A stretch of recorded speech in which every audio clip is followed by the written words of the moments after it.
ನಮಸ್ಕಾರ. B N TV ಕನ್ನಡಗೆ ಸ್ವಾಗತ.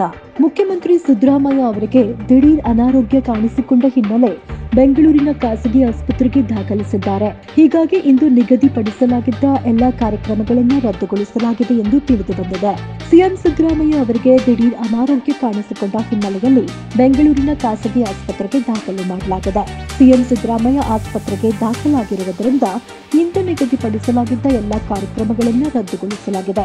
ಮಾಹಿತಿ ಪ್ರಕಾರ ಸಿಎಂ ಸಿದ್ದರಾಮಯ್ಯ ಅವರಿಗೆ ಎಡಗಾಲಿನ ಮಂಡಿ ನೋವು ಕಾಣಿಸಿಕೊಂಡಿರುವುದರಿಂದ ಇಂದಿನ ಎಲ್ಲ ಕಾರ್ಯಕ್ರಮಗಳನ್ನು ರದ್ದುಗೊಳಿಸಿ ಚಿಕಿತ್ಸೆಗಾಗಿ ಆಸ್ಪತ್ರೆಗೆ ದಾಖಲು ಮಾಡಲಾಗಿದೆ.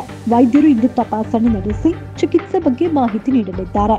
ಈ ಕುರಿತು ಮಾತನಾಡಿದ ಉನ್ನತ ಶಿಕ್ಷಣ ಖಾತೆ ಸಚಿವ ಡಾಕ್ಟರ್ ಎಂಸಿ ಸುಧಾಕರ್, ಅಂದಹಾಗೆ ನಿಗದಿತ ಕಾರ್ಯಕ್ರಮದಂತೆ ಸಿದ್ದರಾಮಯ್ಯ ಇಂದು ಚಿಕ್ಕಬಳ್ಳಾಪುರ, ಚನ್ನಪಟ್ಟಣ ಪ್ರವಾಸ ಕೈಗೊಳ್ಳಬೇಕಿತ್ತು.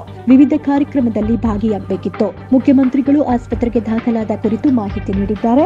ಸಿದ್ದರಾಮಯ್ಯ ಆಸ್ಪತ್ರೆಗೆ ದಾಖಲಾದ ಹಿನ್ನೆಲೆ ಚಿಕ್ಕಬಳ್ಳಾಪುರದಲ್ಲಿ ಅವರು ಪಾಲ್ಗೊಳ್ಳಬೇಕಾಗಿದ್ದ ಎಲ್ಲಾ ಕಾರ್ಯಕ್ರಮ ರದ್ದುಗೊಳಿಸಲಾಗಿದೆ ಎಂದು ತಿಳಿಸಿದರು. ಇನ್ನು 76 ವರ್ಷ ವಯಸ್ಸಿನ ಮುಖ್ಯಮಂತ್ರಿ ಸಿದ್ದರಾಮಯ್ಯ ಬೆಂಗಳೂರು ನಗರದ ಮಣಿಪಾಲ್ ಆಸ್ಪತ್ರೆಗೆ ದಾಖಲಾಗಿದ್ದಾರೆ ಎಂಬ ಮಾಹಿತಿ ಸಿಕ್ಕಿದೆ. ಮೊಣಕಾಲು ನೋವಿನ ಹಿನ್ನೆಲೆ ಅವರು ಆಸ್ಪತ್ರೆಗೆ ದಾಖಲಾಗಿದ್ದು, ತಜ್ಞ ವೈದ್ಯರ ತಂಡ ಅವರ ಆರೋಗ್ಯ ತಪಾಸಣೆ ಮಾಡಿ ಚಿಕಿತ್ಸೆಯನ್ನ ನೀಡ್ತಾ ಇದ್ದಾರೆ.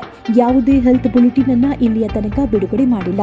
ಭಾನುವಾರದ ಎಲ್ಲ ಕಾರ್ಯಕ್ರಮ ರದ್ದುಗೊಳಿಸಿ ಸಿದ್ದರಾಮಯ್ಯ ವಿಶ್ರಾಂತಿ ಪಡೆಯಲಿದ್ದಾರೆ ಎಂಬ ಮಾಹಿತಿ ಮಾತ್ರ ಸಿಕ್ಕಿದೆ. ಸಿಎಂ ಸಿದ್ದರಾಮಯ್ಯ ಅವರು ಚಿಕ್ಕಬಳ್ಳಾಪುರಕ್ಕೆ ಭೇಟಿ ನೀಡಬೇಕಾಯಿತು, ಆದರೆ ಆ ಕಾರ್ಯಕ್ರಮ ರದ್ದಾಗಿದೆ. ಇಂದು ಭಾನುವಾರ ಗೌರಿಬಿದನೂರು ತಾಲೂಕಿನ ಹೊಸೂರು ಗ್ರಾಮಕ್ಕೆ ಭೇಟಿ ನೀಡಬೇಕಾಗಿತ್ತು. ಆದರೆ ಮುಂಜಾನೆ ಉಪಹಾರ ಸೇವನೆ ಬಳಿಕ ಅವರ ಕಾಲು ನೋವು ಹೆಚ್ಚಾಗಿದೆ. ಹೀಗಾಗಿ ಕಾರ್ಯಕ್ರಮಗಳನ್ನು ರದ್ದುಗೊಳಿಸಿ ವೈದ್ಯರ ಸಲಹೆಯಂತೆ ಆಸ್ಪತ್ರೆಗೆ ದಾಖಲು ಮಾಡಲಾಗಿದೆ.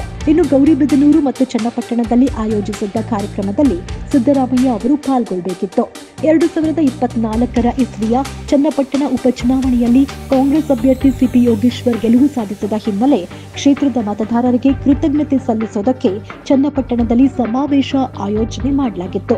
ಒಟ್ಟಿನಲ್ಲಿ ಎಲ್ಲಾ ಕಾರ್ಯಕ್ರಮಗಳು ರದ್ದಾಗಿದ್ದು, ಸಿಎಂ ಸಿದ್ದರಾಮಯ್ಯ ಅವರು ಮಂಡಿ ನೋವಿನಿಂದ ಮುಕ್ತಿ ಪಡೆಯಲಿ, ವೈದ್ಯರು ಅವರಿಗೆ ಒಳ್ಳೆಯ ಚಿಕಿತ್ಸೆಯನ್ನ ನೀಡಲಿ, ಬೇಗ ಗುಣಮುಖರಾಗಲಿ, ಎಲ್ಲಾ ಕಾರ್ಯಕ್ರಮಗಳಿಗೂ ಭಾಗಿಯಾಗುವಂತಾಗಲಿ. ನೋಡ್ತಾ ಇರಿ ಬಿಎನ್ ಟಿವಿ ಕನ್ನಡ, ಇದು ನಿಮ್ಮ ಧ್ವನಿ. ಲೈಕ್ ಮಾಡಿ, ಶೇರ್ ಮಾಡಿ, ಸಬ್ಸ್ಕ್ರೈಬ್ ಮಾಡಿ.